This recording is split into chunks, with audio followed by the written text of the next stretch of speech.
Hey everyone, my name is Dillon Gonzalez. I'm the editorial director of GeekVibesNation.com and also a co-host of the Home Dance Film Festival podcast. And welcome to a brand new episode of No Streaming Required, your weekly deep dive into all the latest and greatest in the world of physical media. Welcome back. It is that time of the month. It is one of my favorite times of the month where I get to delve into one of my favorite labels. It is another installment of Kino Lorber Mania, which means I get to talk about anything and everything Kino Lorber. I get to talk about all their Kino Lorber Studio classics and Kino cult titles, 4K releases, Blu-ray releases. Lots of great stuff to talk about this week from some of my favorite performers and directors. But first, that is not all we have for you. We have a small corner to carve out for our friends at Shout Factory, Shout Studio, Scream Factory, whatever you want to call them. We have some stuff from them that I'm really excited to delve into before we really dig into the Kino Lorber slate. So first, from our friends at Scream Factory, we have one that I was really excited about. We have John Carpenter's Vampires on 4K Ultra HD. Now, John Carpenter is a director that, especially over the last year, my wife has decided that she is wanting to go through his entire filmography, so this could not have come at a better time. She watched The Thing for the first time last year and got hooked, so we've been catching up on a lot of his stuff, and luckily, as we get more towards the later half of his catalog, we hadn't gotten there yet, so these new 4K releases of this and the next title was perfect timing. So Vampires is one I had not seen previously. It stars James Woods. He plays a leader of a gang of vampire hunters who, at the beginning of the movie, a ancient vampire comes and basically wrecks most of his team, but there's a few survivors. So he kind of gathers who is left and goes to track down the evil vampire to try to put a stop to him. That's like the bare bones of the story. It's not the absolute top tier Carpenter, but for kind of that later era Carpenter to when he kind of started tapering off of like his classics, it's pretty solid. I enjoyed it. James Wood is very iffy as a person, but as an actor, I usually enjoy him, and he delivers some crazy one-liners here that I think only his sensibility could deliver.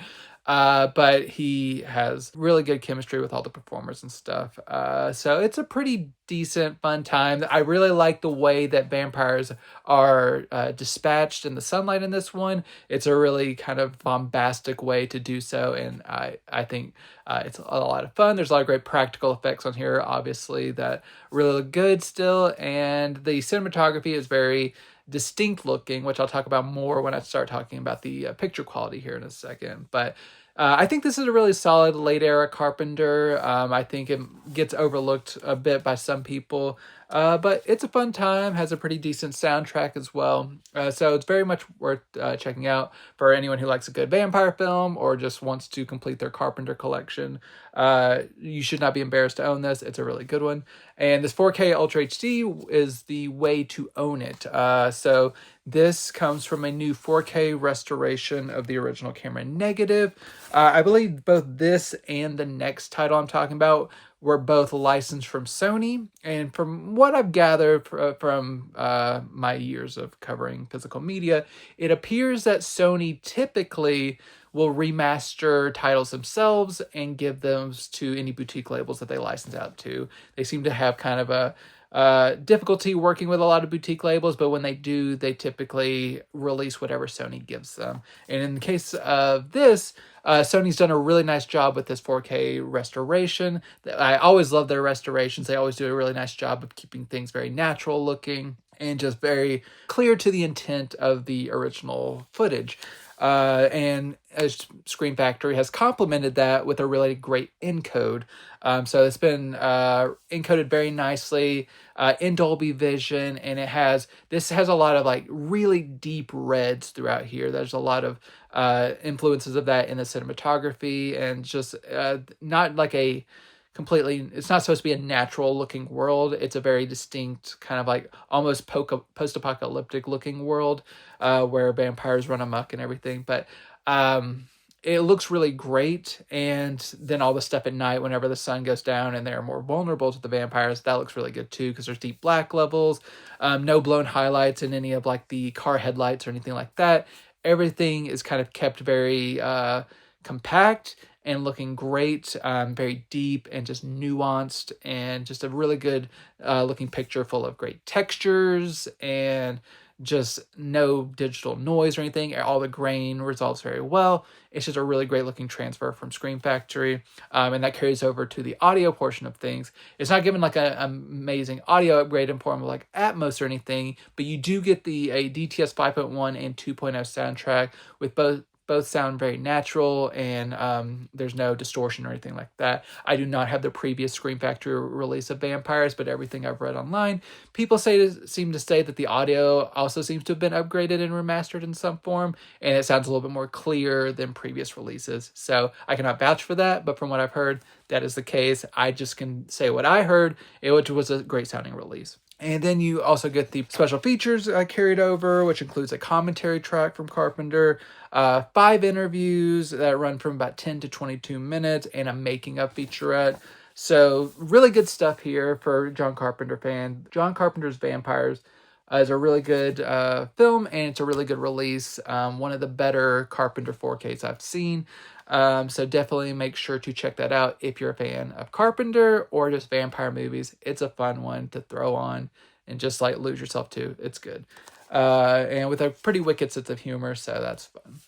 The other one is I cannot recommend as wholeheartedly, but it wasn't as bad as its reputation would have led me to believe, and that is a new 4K restoration of John Carpenter's Ghosts of Mars. This one I remember coming out in the early 2000s, but I never watched it. But no reversible cover art for either of these, just so you know. But I kind of avoided it. I kind of got into Carpenter a little bit later, like into my teens and 20s, but this is just one I never caught up on. It kind of reminded me a little bit of Pitch Black a little bit, in terms of like a team of like mercenaries dealing with a known like deadly fugitive, who in this case is played by Ice Cube instead of Vin Diesel in Pitch Black, and going to kind of like a Mars outpost to transport him. But once they get there, there is a larger threat that they have to face.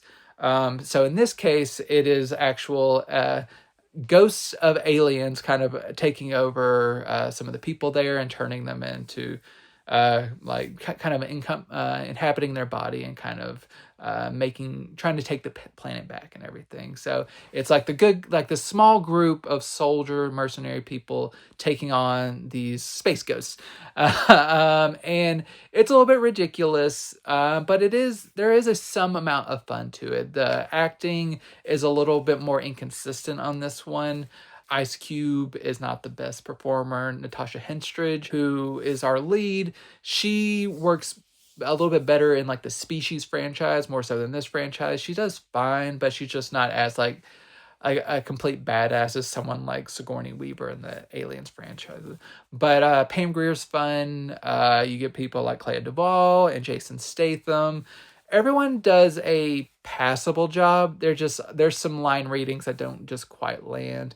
I think there's pretty good practical effects going on here, and some decent action. It's just story-wise, the script-wise, I think this is this is definitely whenever Carpenter's output was really starting to go down a little bit more, and people were kind of jumping off a little bit from his heyday. I think if there would have been a little bit stronger script overall, I think the conceit is there. I think it could be a cool story, and overall I did like it more than I didn't.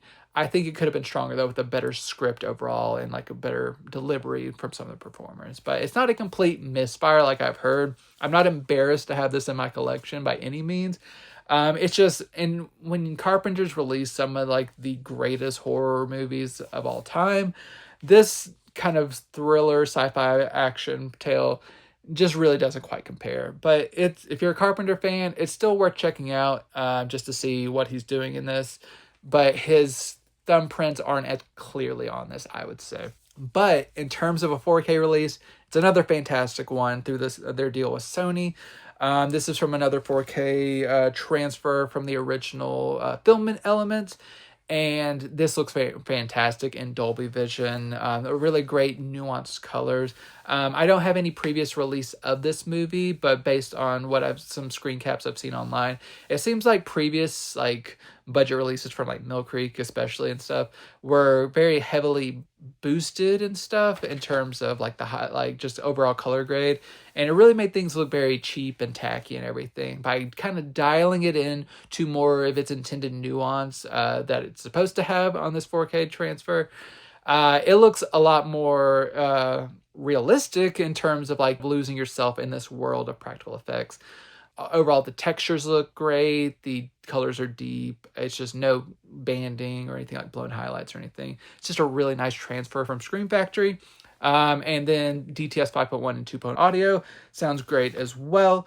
You get a commentary track, you get a 10-minute interview, you get a making of, you get a featurette.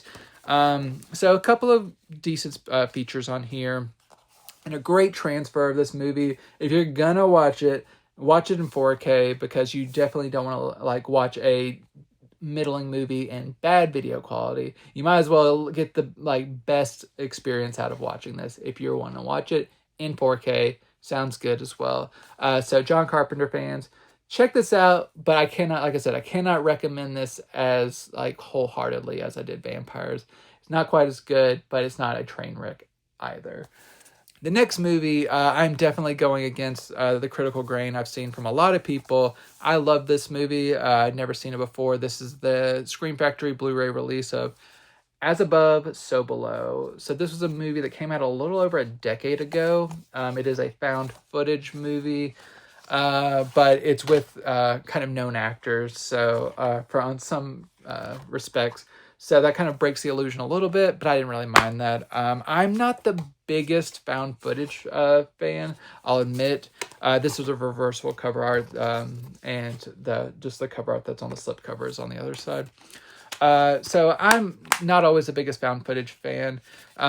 This one works much in the same way as like Cloverfield is a found footage film, in that it is found footage, but it's not always working within what we expect from our reality. So there's like some fantastical elements and stuff. But overall, I really enjoyed this. It's about a group of people who go into the catacombs underneath Paris to kind of go on a little bit expedition to find the Philosopher's Stone and treasures and everything underneath the Paris catacombs. So they have to go under, like, dig through all these skulls and everything and make their way through these basically underground caves and stuff underneath Paris. They are a real place, but it's kind of heightened in this movie version.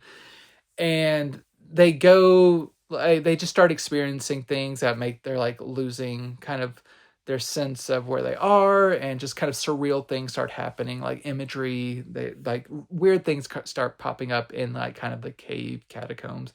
And it really kind of turns into like a Dante's Inferno-esque nightmare that I really loved. I thought it was a lot of fun. Like there's quite a few jump scares, which are not my favorite forms of scares, but it's complemented with just kind of the overall dread I felt while watching this. It kind of tapped into a lot of the anxiety I feel whenever I watch The Descent, because it's a lot of cramped spaces a lot of time, and just a lot of like the helplessness of being trapped in somewhere. It really just taps into something with me that it really made me uncomfortable, but I had a blast watching this. I think it's a lot of fun, and just like they're constantly like trying to solve puzzles, which I think is a lot of fun as well.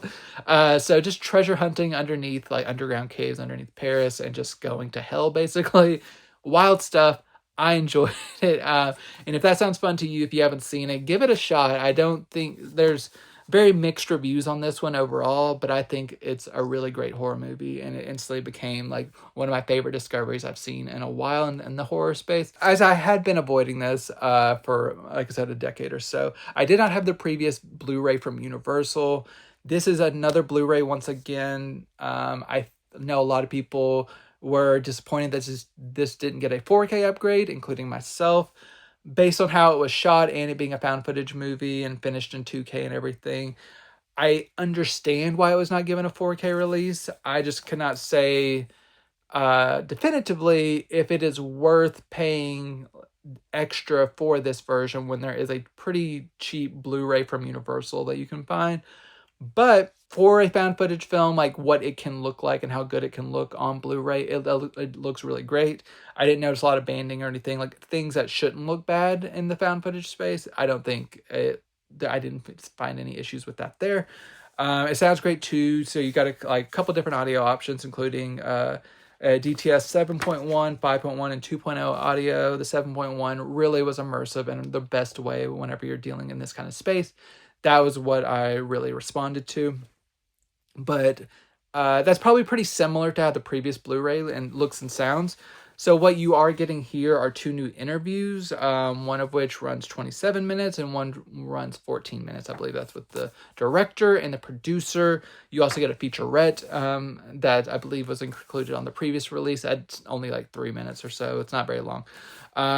So the new interviews is really what you're coming for, and like a new slipcover. If you bought the previous release whenever it was first released, you would have probably gotten a slipcover on that one, so that may not be enough of a incentive.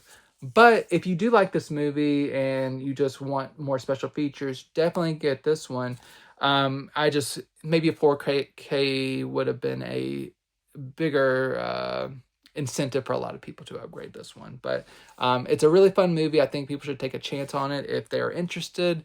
I really enjoyed it. So As Above, So Below from Scream Factory. A lot of fun for me. And my last shout title is from the great Richard Pryor. We have Critical Condition. This is a Blu-ray release of a movie in which Richard Pryor plays a con man who gets caught in a crime at the beginning of the movie. He kind of fakes being insane, and he gets sent to a psychiatric hospital in order to kind of, by the judge, in order to confirm the claim that he is mentally unfit for, like, to stand trial for this crime. And while he is there, things happen, and he ends up posing as a doctor and basically starting to turn around his life by, and while trying to escape, ends up actually being a helpful doctor around the premises during this major blackout and everything, and things are going crazy, and he's trying to hold everything together, and through that bond with people, find the better versions of himself, be a better person. It's very silly and just not believable in the slightest, but if you get on board and you just want to see Richard Pryor doing amusing things, it's a pretty funny movie. It's not his best comedy by a large margin, but it's decent, mindless Richard Pryor fun. If you want a comedy from him, it's decent. It's like I said, it's not his best, but it's fine. And I laughed a decent amount. If you're a Richard Pryor completist, check it out. This was released a couple years ago from Shout Studios. Seems to be from an older transfer provided by Paramount, so no major restoration or anything's been done to this, which means that you do see some age-related kind of anomalies in terms of like softness and just like some nicks and scratches here and there. So if there was ever a new remaster, I'd be very interested to check that out. But as it is, this is the only way to watch this in HD, and the older transfer holds up fairly well. It could be much improved, but it's decent enough to be satisfied with it. You get DTS 2.0 audio and a trailer, nothing else in the way of special features. So this is really just if you want this in HD, if you're a Richard Pryor fan, make sure to check this out. And because who knows if it'll ever get remastered, but it is on Blu-ray if you are interested. And with the Shout Studios corner coming to a close, we now go to our main event, which is the deep dive into this latest month of Kino releases. And the first of which I'm going from one comedy to another. It is the 4K upgrade of Career Opportunities with Frank Whaley and Jennifer Connelly. This is a movie written by John Hughes, but not directed. So it's one of the ones that was written by him. This was first released by Kino, I believe back in 2020 or so. I reviewed it for Geek Vibes Nation on Blu-ray, but we have now been given a 4K upgrade. Just kind of a brief summary since I have written a formal review for it. Frank Whaley is kind of a guy who's never can keep a job. He's kind of a screw up. His dad gives him a ultimatum to find a job that he can keep or he's going to get kicked out of the house. Jennifer Connelly is kind of like the rich girl who wants independence and just kind of rebelling from her father. They both get locked overnight in the Target that he has newly started working at. And start to bond and everything, and they develop feelings for one another, and then there's kind of the subplot of these criminals trying to break in and steal, and there's craziness ensues. So it has kind of that classic John Hughes like underdog tale, and like blooming romances and stuff, and finding yourself and your place in the world, all that kind of stuff.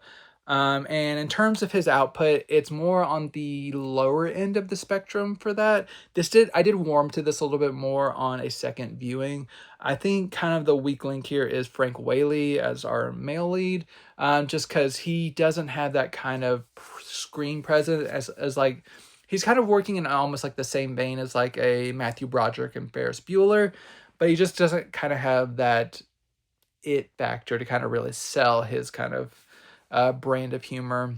But what really saves this movie is Jennifer Connelly. I love her ever from an early age to like modern day, like on like Top Gun Maverick or Snowpiercer. I've loved her for decades, and she is amazing in this. And she's like has a lot of iconic scenes that I think a lot of people kind of have burned into their memories of, like her like riding like a small like mechanical horse and stuff. But she's very funny in this, and she has pretty decent chemistry with Frank. You also have like Dermot Mulroney as one of the people breaking in, and the late great John Candy as the boss at Target. It's a very small role, but he's very funny in it, and one of the highlights of the movie for sure. So like I said, lesser John Hughes written movie, but it's still worth a watch if you're a fan like of his sensibilities and stuff, because it does have some heart to it. And this 4K upgrade is from a new restoration of the original camera negative, the 35mm camera negative, and it looks really nice in Dolby Vision. There's a little bit of like small encoding options that maybe could have been tightened up a little bit. But that's a little bit to be expected with some of Kino's output the last few years. But overall, it's a pretty solid encode. Just some of the highlights and like daytime gets a little mushy. DTS 5.1 and 2.0 sound pretty good. 2 commentary tracks and interviews, some featurettes. So compared to the old Blu-ray that was released, especially, I think this is a really nice upgrade, because a lot of those nicks and scratches and stuff have been ameliorated. You get just like a more crisp textures and stuff, definitely more enhanced colors. If you're a fan of this film, this is definitely a way to own it. It might not be completely perfect, but it is a really good 4K transfer from Kino, and worth picking up if you're a fan of the film. Another one that's getting the 4K bump from Blu-ray is Foul Play with Goldie Hawn and Chevy Chase. This is another one of those titles where, like, just a couple of years ago, Paramount themselves released like a bare bones older master Blu-ray that I picked up for like $10. Never got around to it yet because it's just like one of those like on my watch pile that kept getting pushed back, to the point where like a year or so ago when this 4K was announced by Kino, I was just like, well, I might as well just wait now to see it in 4K for the first time. So we are getting this 4K upgrade of this movie where Goldie Hawn, which I thought this was I thought this was going to be a sports movie because I didn't really know anything about this movie. It is actually about Goldie Hawn playing a woman who's kind of unlucky in love, and she, on the way back from this party one day, finds a man who's kind of stranded on the side of the road. His car's broken down, gives him a ride, and then inadvertently gets herself mixed up in this criminal conspiracy where he has very sensitive information that he kind of slides off into her purse, and things just kind of escalate from there. And then Chevy Chase is a police officer who's trying to help her out because everyone thinks she's kind of losing her mind, but she is actually in the midst of this kind of Hitchcockian kind of tale of mystery and subterfuge and everything. There is at least one scene in this film where I was like cackling with laughter. I was laughing so hard. I don't want to spoil it, but there's a certain scene where there's someone flying through the air that just had me dying. But overall, it's a pretty decent movie. There's definitely some dated stuff. Mostly with Dudley Moore, but Goldie Hawn is a treasure in this. I've always loved Goldie Hawn, but especially here, she just kind of endeared herself to me in a way that I just like. I was really charmed by her, and she was very good in this. And so the movie itself, it's not amazing, but it's entertaining enough, and I enjoyed myself while watching it. It's a little bit long. It's just under 2 hours. I think it could have been tightened up just a little bit more, and I would have been a little even more on board. But it is a fun time. And Chevy Chase, I think he's someone who's more so good in smaller doses, which is kind of the case here. He's not in every scene. And so he does get some pretty good zingers out and stuff. So overall, pretty funny movie. This 4K presentation, I pulled out my other Blu-ray that I had not watched yet.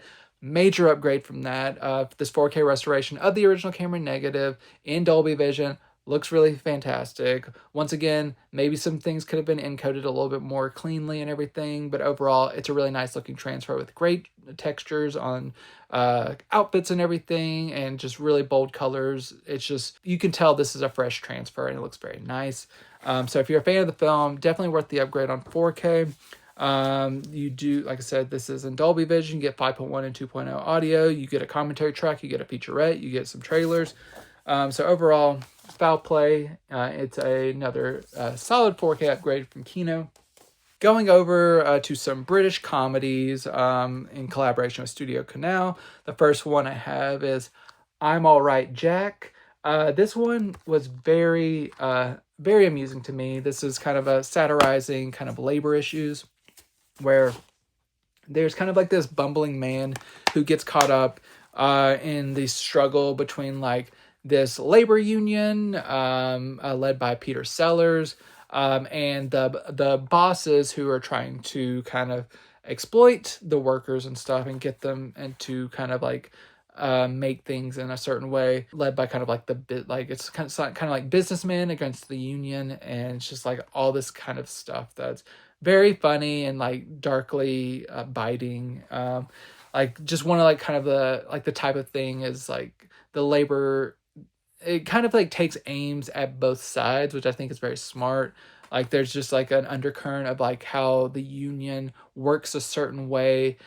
So they never seem overly productive. So they don't expect to be like giving the maximum amount of productivity that they can. And just the way that is conveyed through this film comedically is very funny, because like people get mad at other people whenever they work too hard and everything.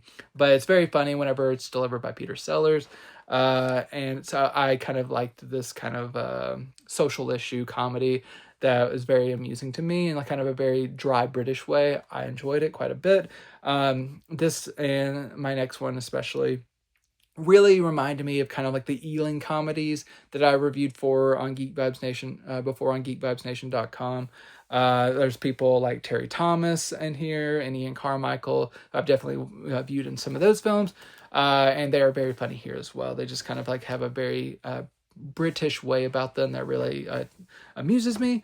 So this is in collaboration with Studio Canal. There's no distinct messaging on what the transfer is, but they always do a nice job of restoring their movies, and this looks very nice and clean in black and white. And it's crisp looking transfer, no major like digital smoothing or anything. Everything just looks nice and natural.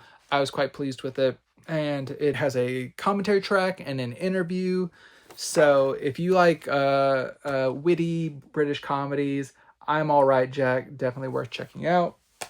And continuing on from the same creative team, we have also with Peter Sellers, Heavens Above. So this would come a few years later, and this is satirizing kind of religion a little bit. And more so how people use religion, and don't really, they're kind of hypocrites in certain ways. So this involves the religious leader of the town going on sabbatical and asking his secretary to call up this man to replace him while he's gone. She ends up pulling the wrong card, calling a different priest to come to the parish, and he is played by Peter Sellers, and he kind of has like more of like a holistic look at like helping everyone and wanting everyone to be equal and like helping the poor and all kinds of stuff. He has very progressive ideas that so this kind of affluent community isn't maybe necessarily thinking of in terms of like actually living by how like the Bible tells you to live. And like loving thy neighbor means more than just like helping those who are like in your same class and everything. And how this town reacts to this and tries to push against it and just really upends everything. It's very amusing. I enjoyed it quite a bit as well. So I really got my, in a good way, got my fill of British humor this week, and this was really good. So you have people, like I said, like Peter Sellers, Isabelle Jean, Eric Sykes, Bernard Miles, Cecil Parker. So really good British performers here, and just really good religious satire. Once again, from with collaboration with Studio Canal, who, like I said before, I do not know the provenance of this restoration, but they've done a nice job keeping this looking very clear, no major nicks or scratches, just really firm, black and white gradients, contrast, everything looks nice. Heavens Above, really funny comedy. To pair along with I'm Alright Jack, make sure to check both of those out if you like this creative team. It's very funny. Keeping on board kind of the humorous train, going a little bit further back in time, it is an adaptation of The Amorous Adventures of Moll Flanders. This is starring Kim Novak, and this is based on a novel, and I've never read it. There's some reversible cover art you can see here. But basically, Kim Novak plays a woman who, she's kind of a lower class, and she it's following her adventures over a number of years of her trying to survive, find love, often getting involved with men who are not good for her, or just kind of doofuses, and just trying to like, there's just like a lot of misunderstandings in like a very broad way here, and it's pretty amusing, and this journey, it's over 2 hours long, and I'll talk about that specifically here in a second. But if you want to see Kim Novak really just kind of tumbling her way through various relationships and trying to find love and just really meeting a lot of colorful personalities while doing so, I think you'll want to seek this one out. Especially this Blu-ray release, because this is the first time where you are getting the uncut and uncensored version that has been scanned in 4K from the original 35mm camera negative. So this runs a little bit longer. It runs an hour or 2 hours and 11 minutes long. And when it says like uncut and uncensored, it might pop something into your mind, specifically. Like, it's not a hardcore film, but at the time in like 1965, whenever this was released, there definitely needed to be some shots that were taken out of the film. I've never seen this previously, so I can only imagine based on what I saw what was probably removed. But there isn't like outright like major nudity, but you'll see like some behinds and like cleverly covered like breasts and stuff like that. Like, just kind of like things that are kind of like chaste by today's standards, but especially at the time, it's just kind of a little bit more like body and like eyebrow raising, like, oh, look at like, mate, like, was that a flash of boob or something, like like as like Kim Novak gets out of a pond like completely naked, like did I see something like that type of thing. But back in this day, they just cut it out. They didn't even want to chance people thinking they saw a boob. So it's been fully restored by Paramount, and it looks really great in this 4K restoration on Blu-ray. Really bold colors, really nice textures, no major damage or anything like that. It's just a really nice transfer from Paramount on this Kino disc. So I think anyone who's been a fan of or like interested in this film will finally want to check this out to be able to see this uncensored version. You also get a commentary track from some film historians and a trailer. But just being able to see this film in its intended form for like the first time in forever, definitely worth checking out for fans of Kim Novak. It's a pretty amusing adventure. And worth checking out if it sounds interesting to you in the slightest. Heading over to another 4K upgrade, we have another 90s film from 1992. We have the film Sneakers, which is a film that I saw all the time on the like DVD shelf at Walmart growing up, and I was always so intrigued by it, but I never got to see it until now. But basically, it's like group of hackers are hired to kind of like break into somewhere. It's like a heist film, but they kind of get more than they bargained for once they figure out what they're being asked to steal, and just kind of like all the people who want what they uncover and everything. But it gives you kind of that classic like heist team dynamic. As you can see here, we got Robert Redford, Dan Aykroyd, Ben Kingsley, Mary McDonnell, River Phoenix, Sidney Poitier, David Strathairn. David Strathairn, before he really started kind of getting like more serious roles and stuff, like with Good Night and Good Luck Ford. He still plays the occasional like comedic role, but in this one especially, it's amusing to see him in more of a comedic role. It's just a really it's a good mixture of like comedy with like heist thriller drama as well. Just a really fun movie. It's just one of kind of those like classic 90s movies where the vibe is like impeccable, and it's just the movie that you can so effortlessly like put on Saturday and just like wash the day away in a good way, just relax to this film, and just all of it's like so much fun. Great cast, like I said. And I'm really glad this got a 4K release because it has been remastered in 4K from the original 35mm camera negative in Dolby Vision. Looks really nice.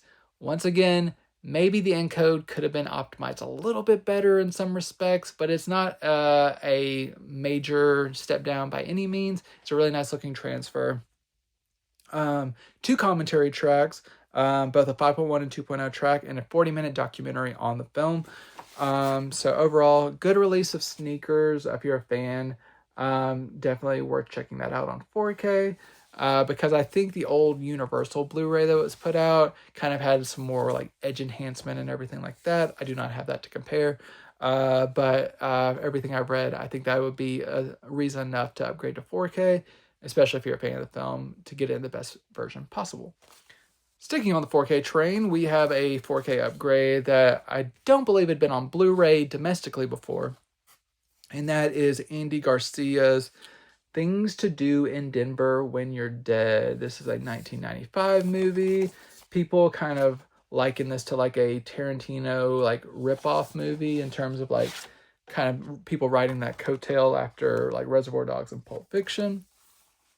But I think it pretty much stands on its own in some ways.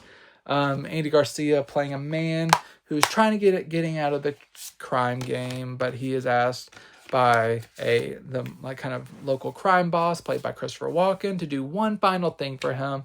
And of course, things go sideways whenever that happens, and him and his team are basically kind of marked for death afterwards, and they're just trying to not die for the rest of the time. So another fantastic cast.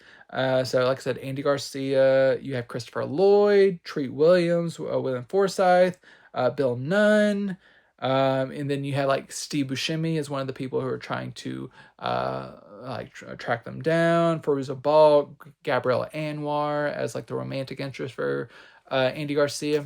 And yeah, this is a pretty fun time. It's not like, if it is trying to be a Tarantino knockoff. It's definitely not as clever of a script or anything, but as like a 90s like quirky crime film, it's a fun time. I enjoyed it, and like I said, I like this ensemble. Treat Williams is really doing some interesting things on screen in this one. It's one of his more colorful roles.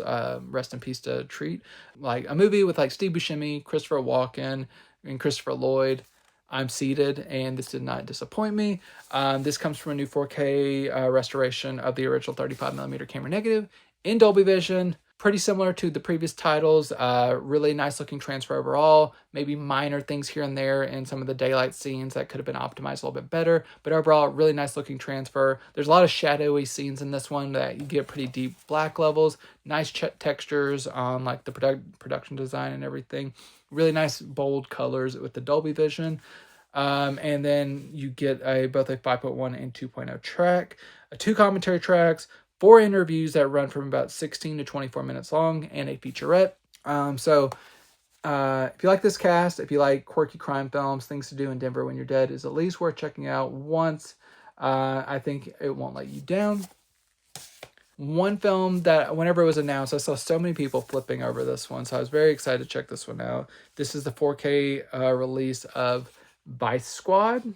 And it makes sense after I watched this why people were interested in this one, because I know people loved very gritty crime films from the 70s and 80s. This is a reversible cover art here. The other side looks just like this here. So here it takes place over pretty much like a night where a woman is used to take down this very sadistic pimp who has killed someone close to her, but in this process of transporting this prisoner, he breaks out and then is on a warpath to kind of get back to this woman and kill her, while the police are trying to find him before he can kill her. And so it's a very gritty, like gnarly crime film where people, like women, are very much getting abused, and like everyone's getting abused by old Wings Hauser. But he's like Ramrod, the villain. He's just really just screwing up everyone. He's going crazy, and he's just like beating the hell out of everyone he crosses while he's on this warpath. It really goes for it. It's really like for being early 80s, it kind of feels like a lawless time at this time, because there's a lot of just like really intense sequences in this one. And Wings Hauser plays just like a magnificent bastard as Ramrod.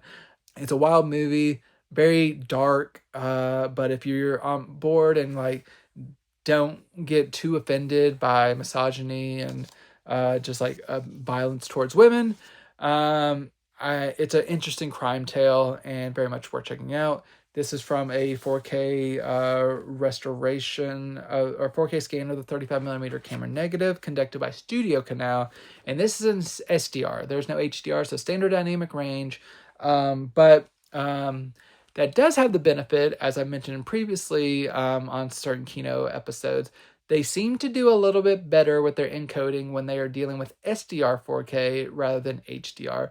So the transfer is a little bit more consistent on this respect. So some people might be disappointed that there's no HDR, but encode-wide, it really helps. And this mostly takes place at night, so that also helps. So deep black levels, really nice natural film grain that's been resolved very well. I think this is a really beautiful looking disc, and I think fans will be pleased if they're not too annoyed by the lack of HDR, which yes, it would have made a difference, but I don't think it would have made that much of a difference to pass up this release and how good it looks. And as you saw, this is a 3-disc release, so you get the film on 4K and Blu-ray, and then you have a whole disc of special features. So you have a 5.1 and 2.0 audio track. You get a commentary track and 6 interviews that are pretty lengthy. So Kino, they've really treated this one with care. They've done a nice job with the master that was given to them by Studio Canal. So Vice Squad, if you were one of the people who are very interested in this whenever it was announced, they've really done a nice job, and it is worth picking up. keeping in kind of the skeezy crime tale era, we are heading over to a multi-pack film from Kino Cult. That is the Pete Walker Crime Collection. So these are like 4 scuzzy films from this Pete Walker character. Here's a reversible cover art here, who is kind of transitioning out of kind of like the more adult fare into more like thriller fare, and kind of like the overlap of those two kind of eras for this creative.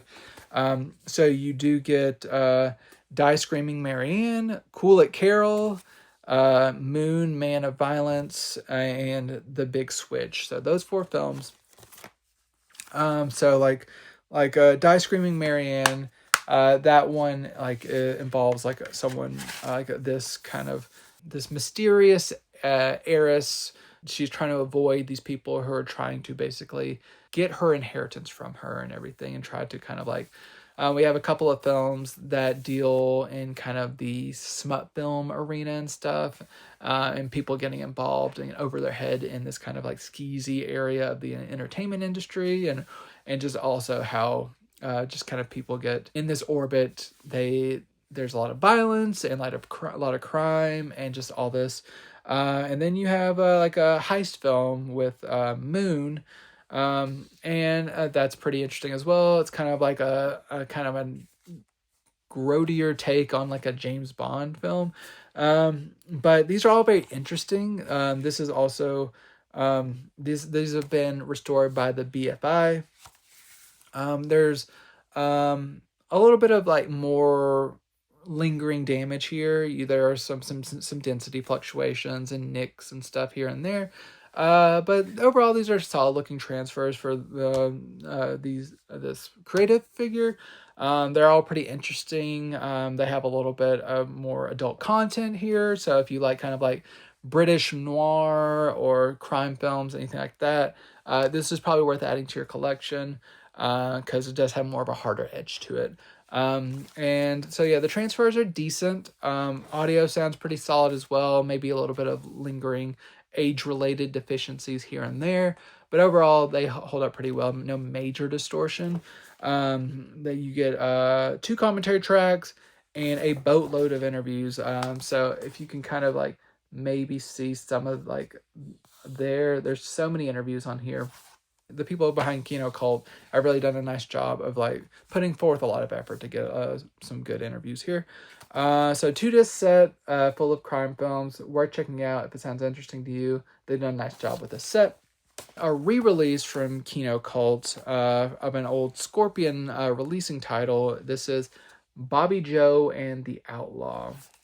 So this film, I won't beat around the bush here. So this stars Linda Carter, aka the original Wonder Woman, in her first film, and it's kind of like a Bonnie and Clyde tale. People probably, I've seen mostly talk about this on the internet as like the movie where Wonder Woman shows her boobs, but it's more than that. But it is kind of a crime tale of like this girl who kind of wants more out of life, gets kind of very quickly entranced by kind of like this drifter dude, and they end up they fall in love way too quickly for my taste, and she follows him into a life of crime and kind of wrangles other people into this life of crime, like stealing stuff and just really going buck wild and like as lawless like outlaws do. So this movie is okay, outside of the more prurient interests that some people have for it. As a movie, like I love seeing Linda Carter like in her early roles. I think she's a very dynamic presence. I don't think they give her character much of a personality or like a reason to like act the way she is acting or anything. But if you just want like a down and dirty crime film, it's fine. It's just very stupid a lot of times, and just how people act in certain situations. I just didn't really understand. Linda Carter's character has a best friend that gets roped into this lifestyle that I'm like, why is she here? Why is she agreeing to do this stuff? and just some of the stuff that happens with her, ridiculous. But if you kind of like more of like a scuzzy aesthetic, Bobbie Jo and the Outlaw might be worth checking out. But it's not objectively a good movie, I would say. But worth it just to check out Lynda Carter in one of her early roles. So I had previously owned the Blu-ray from Scorpion that was released in 2015. And by all accounts, from what I can tell, this seems to be the same transfer, or at least the same master that was used. Very much still looks to be from an older source, like nicks and stuff, and a little bit of density fluctuations and softness and everything. It definitely looks a little bit older, but it's watchable for sure, and it looks decent at times. The optical shots are definitely the harshest that it looks, but whenever things are like chugging along and everything, it looks pretty solid. Some good like car chases and everything in here. Where this differs from the Scorpion releasing is that it has a new commentary track. So you have 2 commentary tracks, one archival, one is new, and then you get 3 interviews from Belinda Belaski, Mary Lynn Ross, and director Mark L. Lester.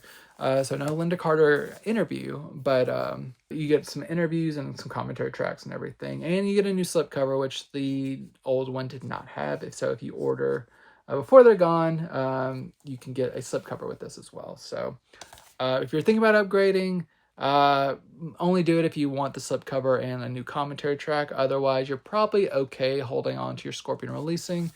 And if you don't have that, this is the way to get it now, and you get extra stuff with it and stuff. So, Bobbie Jo and the Outlaw, not the best movie, but there are some reasons to watch this, if you like some of the people involved.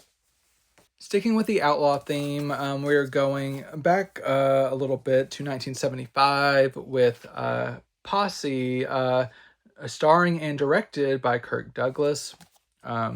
So this is a film, and there's here, that has Kirk Douglas as a lawman who is basically using journalism of the time in the Old West to kind of like build up his reputation so he can kind of maintain power and everything. And he's really, this movie is really going towards the idea of like, is a lawman really as virtuous as he may seem, and who, what in this dynamic that evolves throughout this movie, is the actual good or bad, and what that actually means, because he is after a character played by Bruce Dern, who is an outlaw, but he's also doesn't seem to be the worst guy either, and he is mainly getting pursued as harshly as he is by Kirk Douglas in order to advance his own kind of like political ambitions and everything. So they kind of had this dynamic that's very interesting, and I watch a lot of westerns, and it's always good to have something that shakes up the formula a little bit and kind of injects a little bit of morality, like questioning and everything. And Kirk Douglas plays this well. This is a good directorial effort. It's not overly long. It's an hour and a half long, and it keeps up a good pace. And Bruce Dern is great. I always love seeing Bruce Dern. And you get people like Bo Hopkins, James Stacey, and Alfonso Aru. And this comes from a 4K scan of the 35mm camera negative, and that also looks very good. Nice natural transfer, good natural film grain.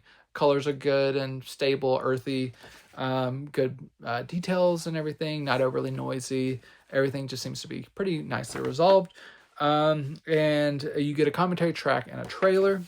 So Kirk Douglas fans, Bruce Dern fans, fans of westerns, Posse, worth checking out. A little bit shaking up the formula, which I always appreciate. And then we have a couple of entries into the long-running and shelf expanding film noir, the dark side of cinema. This is 24. So another 3 films, film noirs. And in this outing, we get Union Station, we get Jennifer, and we get the crowded circle, or the crooked circle. Sorry. So here, I'm not going to dive too deep into these, but here we have William Holden in Union Station as a man who is trying to foil a kidnapping, keep people safe, and all with kind of this Union Station background, trying to thwart some criminals and everything. Jennifer is a film that I've talked about previously through an imprint noir set, but this is making its US Blu-ray debut. This is more of a gothic noir, as Ida Lupino, as a woman who starts working at a place that she believes a woman, the titular Jennifer, has been murdered at, and she's trying to uncover that mystery. And then the Crooked Circle is just your classic, like, boxing scandal, like, man trying to decide if he is going to give in to the pressures to, like, fix a fight, and, like, or whether or not he's going to stay to his morals, all that kind of stuff. So that's been done a ton of times, but all these are pretty interesting. I think Jennifer is still my favorite, the one I had watched previously, but they're all very solid. And The Dark Side of Cinema continues to just be a really interesting line from Kino. With 25 releases out now, that's like 77 releases, because the first volume had 5. So they've released a ton of film noir, and they're not all like home runs, but they're all at least interesting enough to check out. And I recently picked up a few that I was missing from the Kino Lorber sale, so I now finally have the full 25 collection. But this number 24 does have a couple of gems in here that are worth checking out. And these all come from 4K scans conducted by Paramount in like the last 6 or 7 years or so. And they all look pretty solid. There's some deficiencies here and there, still like little small nicks that remain, and maybe a little bit of density fluctuation at times. Opticals can be a little wishy-washy, but overall pretty good 4K transfers, and the audio is pretty as solid as you can expect from films of this vintage, from like the 50s. There's a little bit of harshness to the score here and there, but overall this holds up pretty well. You get one commentary per movie, and some trailers and stuff, but overall Volume 24 is another good entry into this series, along with, as I just mentioned, Volume 25. And this one, we get The Flame, we get City That Never Sleeps, and we have Hell's Half Acre. So I think this one is a little bit more, a little bit stronger for me. The first of which was The Flame.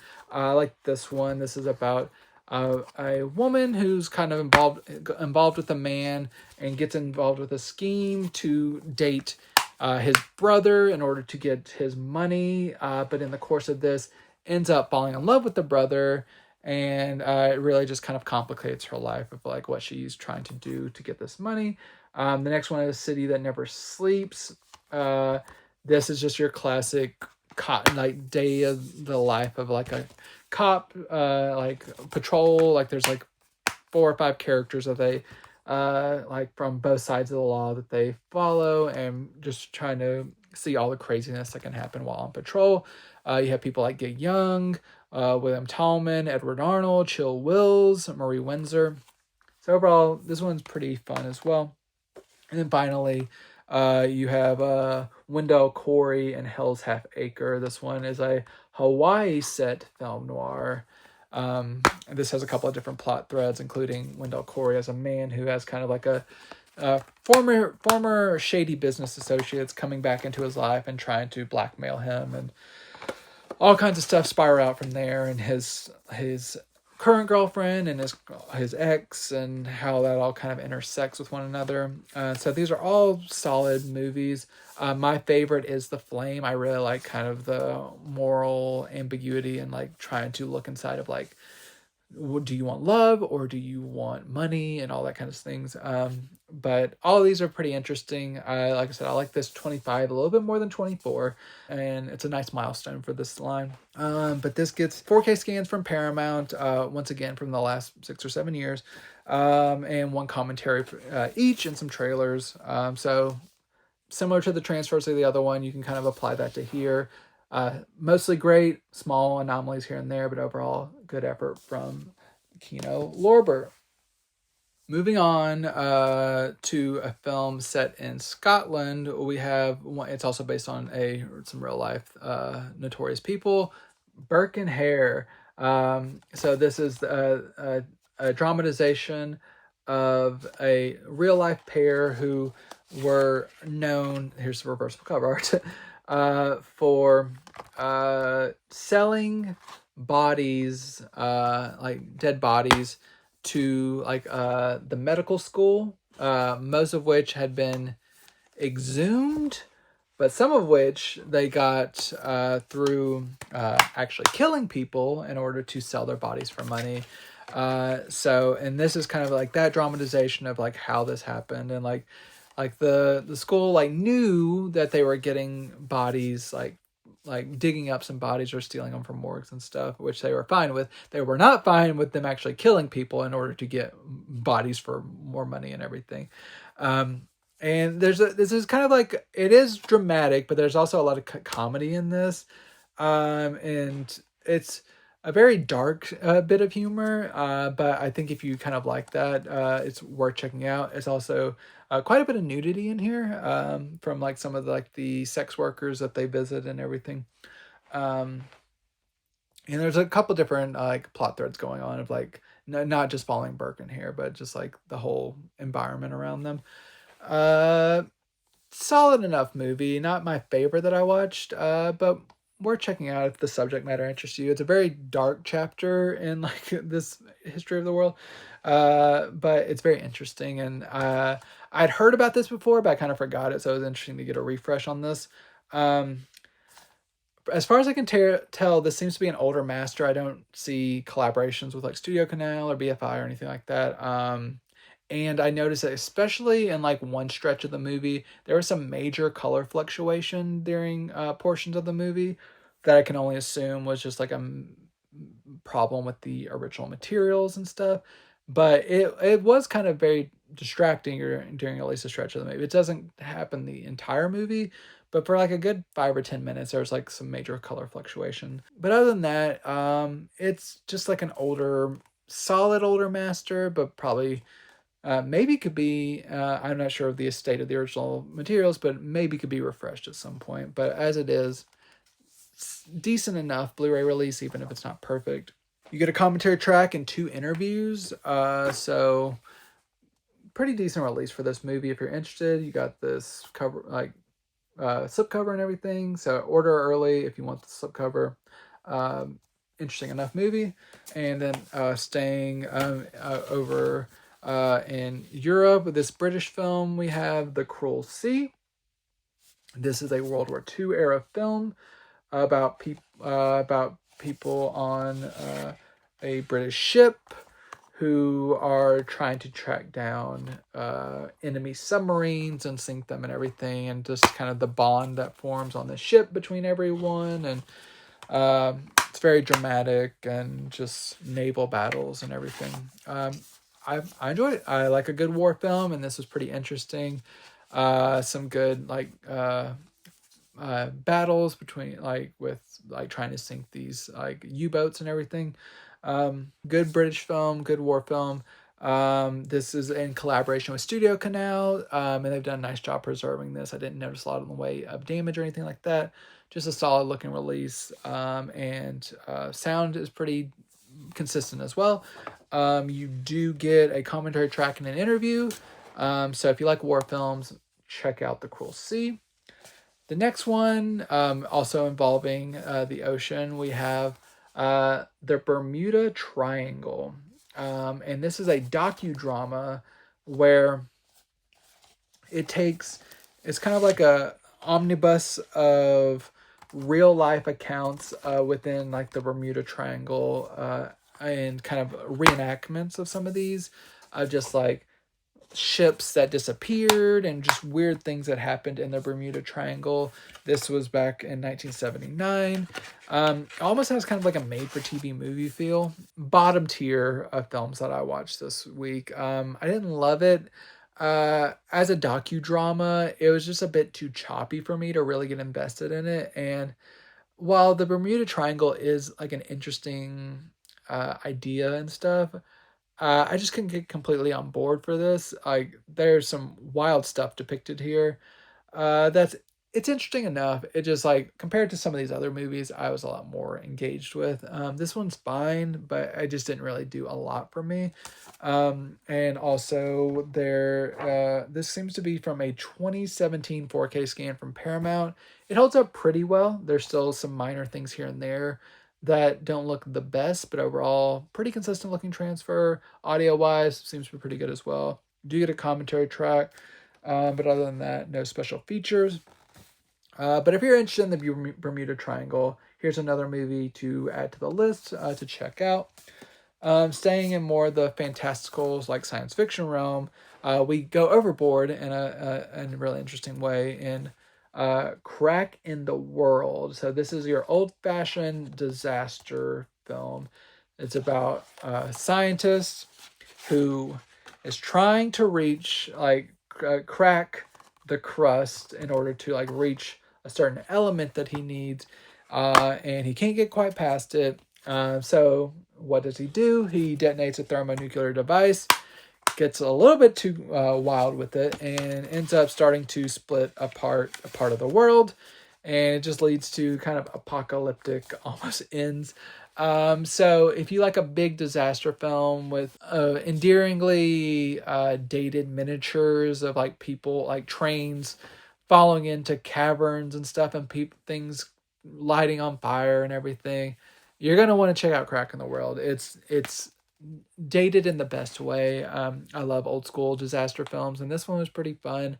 Some of the characters are pretty ridiculous, but you kind of expect that sometimes. But if you like a disaster film, Crack in the World, it's fun. You do get a 4K scan of the 35mm camera negative. That is a really good looking transfer. The audio does sound pretty consistent as well. No major complaints. You do get a commentary track. And you get a 2-part conversation between some film historians that runs about 70 minutes. That is a sidebar with Tim Lucas and Stephen R. Bissett. I've seen a couple of these on other titles, and it's always a really interesting discussion between these two. So make sure to check that out and Crack in the World.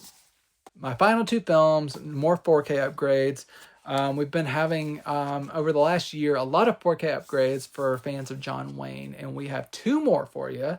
So lots of John Wayne in the last year. The next one I have is Sands of Iwo Jima. So this is John Wayne as the leader of a military outfit who is kind of not almost hated by his men, but kind of in a respectful hate. They know that they need to be whipped into shape in order to survive this major war that they're going to be embarking upon. So it's mainly, for the most part, a big coming together over the course of this movie leading up to the final battle and everything of camaraderie and becoming a real unit and bonding with one another, and there's a lot of personal stuff between soldiers and everything that kind of get worked out and everything. It's classic war stuff, war picture stuff, and with a finale that ends with Iwo Jima and a lot of death, sacrifice, the putting up of the flag and everything. Just a big war picture that is entertaining enough. I enjoyed it well enough. And seeing John Wayne as a man who's kind of tortured by his past, but starting to kind of get out from what really burdens him, it's pretty interesting. And he does a good job with this one. This is a 4K scan from the original 35mm camera negative in Dolby Vision. This one's pretty solid in terms of like Kino encodes.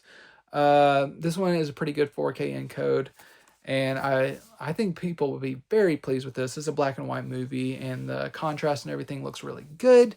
Lots of textures on like the uniforms and everything. Everything looks really nice. They seem to be doing a little bit better job with their John Wayne titles. So I think people will be very pleased with this 4K transfer. This has a commentary track and a making of featurette. But if you're a John Wayne fan, this one is definitely a good release for Sands of Iwo Jima. But finally, my final title, also from John Wayne. I believe this was his final collaboration with John Ford. And this is Donovan's Reef, also with Lee Marvin. So this is a different type of tale. This is John Wayne as a man who lives on an island. He runs kind of like the local saloon. And popping these disco.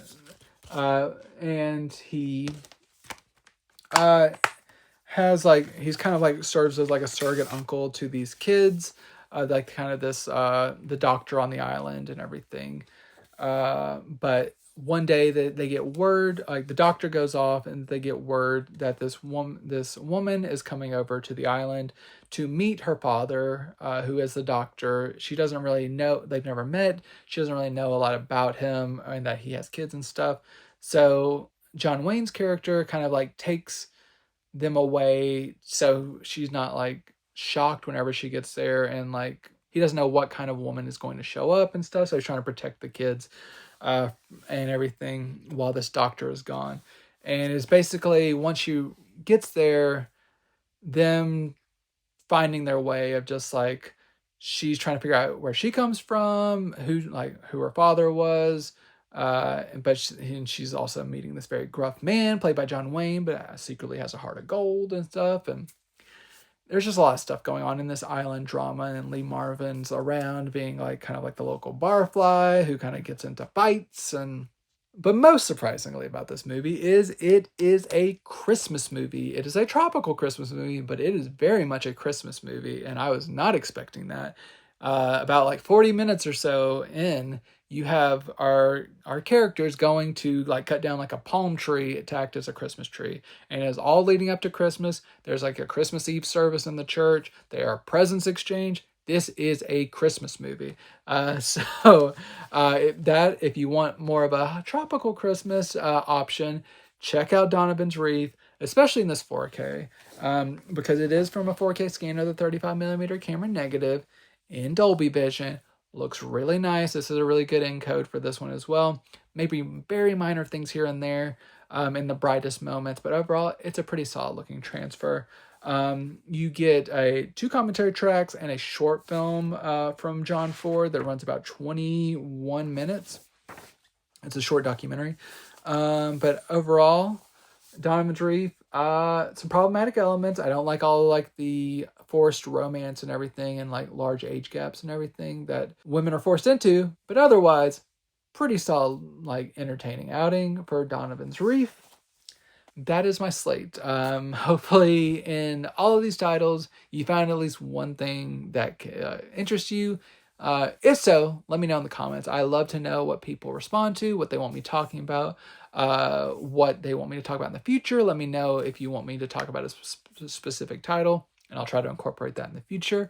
But thank you to all those who return every week. I really, really appreciate it. I love doing this for you. And if you like hearing it, share this with someone who you want to give the gift of physical media and want them to know all the latest and greatest. So make sure to share this around, like the video, all that good stuff. It does help, and I really appreciate it. I'll be back again next week with another large slate of titles.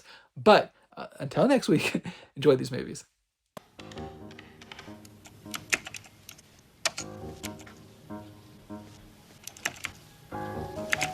So, how much do you want? 80,000, 90,000, 100,000. Okay. May I ask why you're closing your account with us today, sir? Well, I just had this weird feeling that my money wasn't safe here anymore.